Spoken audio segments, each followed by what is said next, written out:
एक पुरसुकून सा गांव था जिसका नाम नूराबाद था। चारों तरफ हरियाली, मिट्टी के मकान और सादा जिंदगी गुजारने वाले लोग रहते थे। उसी गांव में हाशिम नाम का एक गरीब मगर नेकदिल इंसान रहता था। उसका छोटा सा कच्चा मकान था। उसके साथ उसकी बीवी जैनब और उनका छोटा बेटा अमान रहता था। हाशिम बहुत मेहनतकश आदमी था। हर सुबह फज्र की नमाज के बाद वो रोजी रोटी की तलाश में निकल जाता। कभी खेतों में मजदूरी करता, कभी बाजार में बोझ उठाता, मगर फिर भी उसकी आमदनी बहुत कम थी। एक शाम हाशिम थका हुआ घर लौटा। जैनब चूल्हे के पास बैठी थी और उसके चेहरे पर फिक्र साफ दिखाई दे रही थी। हाशिम बोला, जैनब, क्या बात है, तुम इतनी परेशान क्यों हो? जैनब ने जवाब दिया, घर में बस थोड़ा सा आटा बचा है, उससे सिर्फ 2 रोटियां बनेंगी। हाशिम ने आसमान की तरफ देखा और कहा, जैनब, अल्लाह ताला अपने बंदों को कभी मायूस नहीं करता। अचानक दरवाजे पर दस्तक हुई। हाशिम ने दरवाजा खोला। दरवाजे के सामने एक बूढ़ा मुसाफिर खड़ा था। उसके कपड़े पुराने थे और चेहरा भूख से कमजोर लग रहा था। मुसाफिर बोला, बेटा, 2 दिन से कुछ नहीं खाया। अगर थोड़ा सा खाना मिल जाए तो अल्लाह तुम्हें इसका बेहतर अजर देगा। जैनब ये सुनकर थोड़ी घबरा गई। हाशिम ने मुस्कुराकर कहा, अगर हम अल्लाह की राह में देंगे तो वो हमें उससे बेहतर अता करेगा। जैनब ने 2 रोटियां बना दी। हाशिम ने दोनों रोटियां उस मुसाफिर को दे दी। मुसाफिर ने पेट भरकर खाना खाया।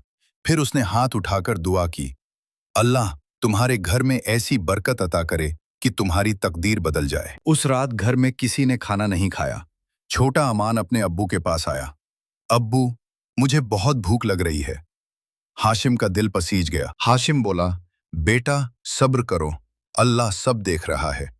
तीनों लोग भूखे ही सो गए। अगली सुबह हाशिम फज्र की नमाज के बाद रिज्क की तलाश में शहर गया। पूरा दिन काम ढूंढता रहा, मगर कहीं काम नहीं मिला। थका हुआ हाशिम सड़क किनारे बैठ गया। तभी उसने देखा कि एक अमीर ताजिर सलमान का ट्रक खराब हो गया है। सलमान लोगों से मदद मांग रहा था, लेकिन कोई आगे नहीं आया। हाशिम आगे बढ़ा और बोला, अगर आप इजाजत दें तो मैं कोशिश कर सकता हूं। हाशिम ने बड़ी मेहनत से ट्रक ठीक किया। कई घंटे बाद आखिरकार ट्रक चल पड़ा। सलमान बहुत खुश हुआ और बोला, तुम बहुत ईमानदार और मेहनती आदमी हो। सलमान ने कहा, अगर तुम चाहो तो मेरी दुकान पर काम कर सकते हो। हाशिम की खुशी का ठिकाना नहीं रहा। हाशिम घर आया और जैनब को सारी बात बताई। जैनब की आंखों में खुशी के आंसू आ गए। अब घर में रिज्क की बरकत होने लगी। अमान स्कूल जाने लगा। जैनब ने कहा, लगता है उस मुसाफिर की दुआ कबूल हो गई। हाशिम बोला, ये सब सदके की बरकत है। कुछ महीनों बाद गांव में तेज बारिश और तूफान आया।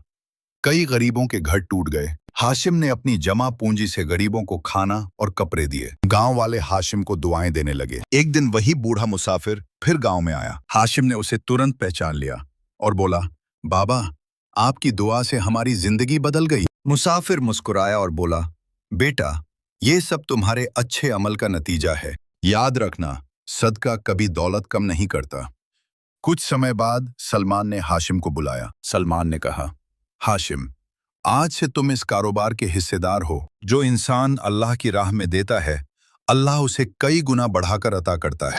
सदका देना न सिर्फ गरीबों की मदद करता है, बल्कि देने वाले के माल और जिंदगी में भी बरकत लाता है।